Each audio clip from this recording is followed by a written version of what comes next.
नमस्कार सर्वांना श्री स्वामी समर्थ. तर आजची माझी स्वामींची लिखित नामजपाची सेवा करून झाली आणि तुम्ही पण ही सेवा रोज करतच असाल. तर आत्ता येणार आहे तो म्हणजे स्वामी पुण्यतिथीचा सप्ताह. दिनांक 9 एप्रिल गुरुवार ते 15 एप्रिल या 7 दिवसांच्या सप्त्यासाठी आपल्याला ज्या केंद्रात जाणे शक्य होईल तेथे जाऊन आपण श्री गुरुचरित्र पारायणासाठी आपली नावनोंदणी करायची आहे.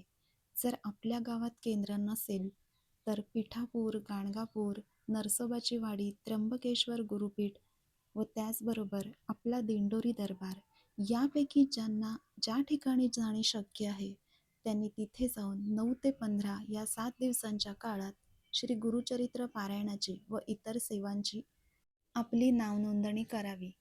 जे कोणी नवीन सेवेकरी भाविक असतील त्यांच्या माहितीसाठी सांगते.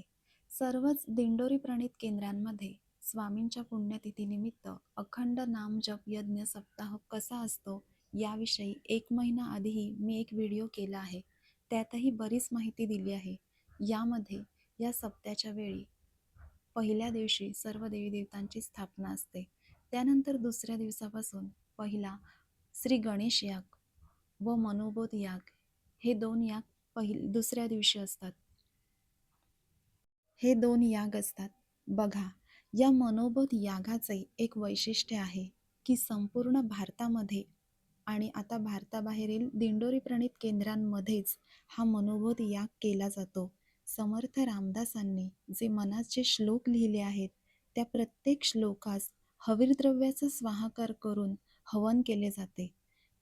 ही सेवा फक्त दिंडोरी प्रणीत केंद्रामध्येच होते. तसेच सायंकाळच्या आरतीनंतरही मनाचे श्लोक म्हटले जातात. तिसऱ्या दिवशी चंडी याग, चौथ्या दिवशी स्वामी याग, 5व्या दिवशी गीताई याग, 6व्या दिवशी रुद्रयाग, मल्हारी याग आणि 7व्या दिवशी सप्ताह सांगता. आई भगवतीचे 11 अलंकार, पूर्णाहुती, त्यानंतर आरती, महाप्रसाद या प्रकारे सर्व दरवर्षी नित्यनेमाने केले जाते.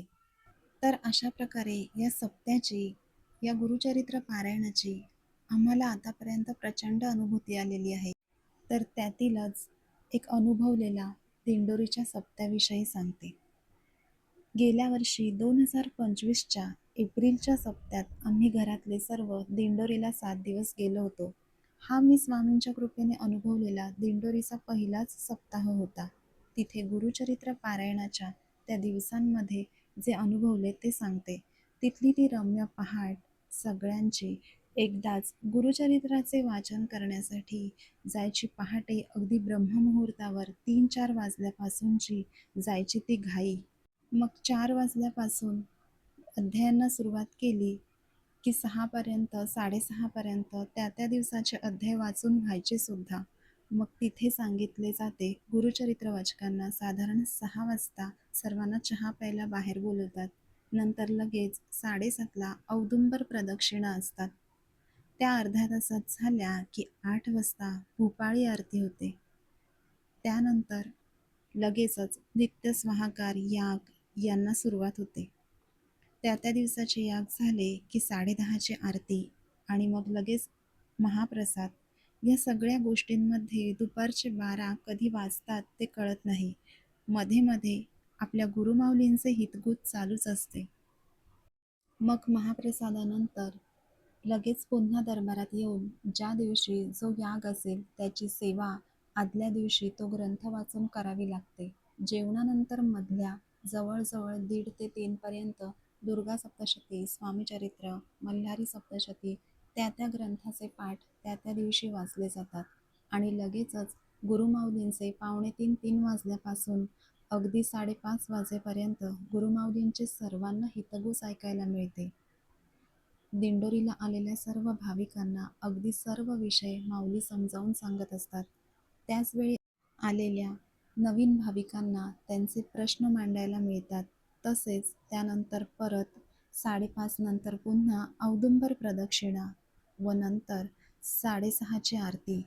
मग 7 वाजता सर्व नित्यसेवेतील स्तोत्र, मंत्र, मनाचे श्लोक, श्री दत्त करुणा त्रिपदी, अभंग व विष्णू सहस्त्रनाम पठण अशी सेवा घेतली जाते. मग पुन्हा संध्याकाळचा महाप्रसाद दिला जातो आणि यावेळी देखील आपल्या गुरुमाऊलींचे पुन्हा पुन्हा हितगुज आलेल्या नवीन भाविकांसाठी चालूच असते. मग गुरुचरित्र वाचकांचे जेवण झाले की त्यानंतर सुद्धा शास्त्रींचे मार्गदर्शन रात्री असते. दिवसभर त्यातूनच वेळ मिळेल तेव्हा प्रहर सेवा घेता येते.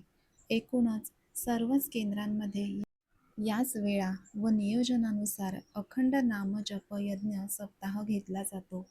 पण या 7 दिवसांमध्ये आपल्याला भरपूर मानसिक शांती मिळते व आपला आत्मविश्वास प्रचंड वाढतो. म्हणून दिंडोरी अथवा वाडी, गाणगापूर, पिठापूर, त्र्यंबकेश्वर अशा ठिकाणी ज्यांना जिथे जाणे शक्य आहे तिथे जरूर जाऊन तिथे राहून गुरुचरित्राचे पारायण करावे. यामुळे काय होते की या 7 दिवसात आपल्याला इतर कोणत्याही दुसऱ्या गोष्टींना वेळ मिळत नाही. कारण या सप्ताहाच्या ज्या काही सेवा असतात त्यामध्ये आपला पहाटे उठल्यापासून ते रात्री झोपेपर्यंत सगळा वेळ तिथेच सेवेसाठी द्यावा लागतो.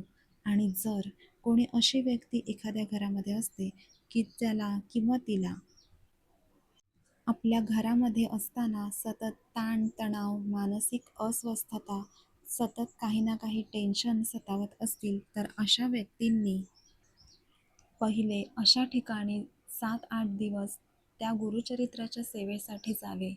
ही केंद्रात होणारी सेवा राष्ट्रसेवेत घेतली जाते. आपण घरी पारायण करतो तेव्हा आपल्याला आपल्या एका पारायणाचे पुण्य मिळते, पण गुरुगृही करतो तेव्हा तेथील तेवढ्या संख्येच्या कितीतरी पटीने ते पुण्य आपल्याला मिळत असते.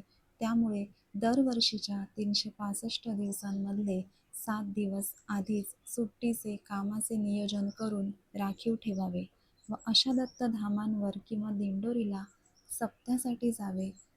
जरी गावामध्ये केंद्र असेल तरी एखाद्या दत्तधामावर कधीतरी जाऊन आपण जरूर सेवा करावी. आत्ताच आम्ही स्वामी प्रकट दिनाच्या दुसऱ्या दिवशी गाणगापूरच्या दत्तधामावर गेलो होतो. तिथे बसून एक स्वामीचरित्राचे पारायण केले. तिथेही तुम्ही गेलात तर तिथून लगेच परत निघायला आपला पाय निघत नाही. त्या प्रसन्न वातावरणात मन अगदी आनंदी होते. गाणगापूरला सकाळच्या 10:30च्या आरतीच्या वेळी आम्ही पोहोचलो होतो व आरती झाल्यावर प्रसाद घेतल्यावर श्री गुरूंच्या पादुकांच्या पालखीची सेवाही आम्हाला करायला मिळाली. त्या पालखीतील पादुकांवर वारा घालायला तसेच खांद्यावर प्रत्येकाला पालखी फिरवायला मिळते. ते सर्व दृश्य आम्ही त्या ठिकाणी गुरुपीठाच्या शाखेवर आपल्या पहिल्यांदाच गेल्यामुळे ते सर्व गोष्टी आम्हाला नवीन होत्या. खूप खूप छान वाटले. मग तिथे थांबून आम्ही सर्वांनी स्वामीचरित्राचे एक एक पारायण केले व मग खाली येऊन प्रसाद घेतला. तिथेही रोज अन्नछत्र दोन्ही वेळ चालू असते. अशा प्रकारे ज्यांना गाणगापूर जवळ आहे त्यांनी तिथेही जाऊन 7 दिवस सेवा करावी. तसेच या सर्व दत्तधामांवर आता सप्त्यात नाही जमले तर कधीही वर्षभरात या सर्व दत्तधामांवर 1 दिवसाच्या श्री गुरुचरित्राची, नवनाथ पारायणाची सेवा आपल्याला तिथे जाऊन करता येते. तर अशा प्रकारे ज्यांना जिथे जाणे शक्य आहे, तिथे जाऊन त्यांनी नक्की या स्वामी पुण्यतिथीच्या सप्त्यात सहभाग घ्यावा. मग तेथे वाचनाच्या श्री गुरुचरित्र पारायणाच्या सेवेबरोबर इतर अनेक सेवाही तितक्याच महत्त्वाच्या आहेत. मग तेथे चपला सांभाळायची सेवा देखील आपण जर मनापासून केली तर तितकीच अनुभूती स्वामी आपल्याला देतात. त्यामुळे या 7 दिवसात जी सेवा आपल्याला मिळेल ती मनापासून करावी. स्वामींना माहीत असते आपल्याला काय हवे आहे, कशाची गरज आहे, त्याप्रमाणे तेच सर्व करून घेत असतात. या 7 दिवसांमध्ये प्रहरे घेणे ही एक अखंड सेवा चालू असते. या 7 दिवसांमध्ये प्रहर सेवेचे महत्त्व इतर सर्व सेवांपेक्षा जास्त आहे. आपल्याला जपमाळ, स्वामीचरित्र, वीणावादन जे थोडा वेळ जरी मिळेल तितका वेळ तरी ही सेवा जरूर घ्यावी. आमच्या जवळपास केंद्र नसल्याने आम्ही हे सर्व दिंडोरीला जाऊन अनुभवले. आणि याआधी सुद्धा दरवर्षीच्या सप्त्यामध्ये तसेच विशेष उत्सवाच्या वेळी देखील गावाबाहेरच्या केंद्रात चंडीयागाच्या दिवशी तरी जातोच. तर तिथे श्री गुरुचरित्राच्या पारायणाने काय होते? श्री गुरुचरित्राच्या पारायणामुळे आपले शिक्षण, नोकरी, व्यवसाय यामधील प्रगती वाढत जाते. तसेच विवाहातील अडचणी, पितृदोष, आजार, बाहेरील करणीबाधा, या सर्वच बाबींवर श्री गुरुचरित्राचे पारायण एक प्रभावी सेवा आहे. त्यामुळे वर्षातून एकदा तरी श्री गुरुचरित्राचे पारायण घरी किंवा केंद्रात करावे. यामुळेच अखंड नामजप यज्ञ सप्ताहाचे अनन्यसाधारण महत्त्व आहे. श्री स्वामी समर्थ.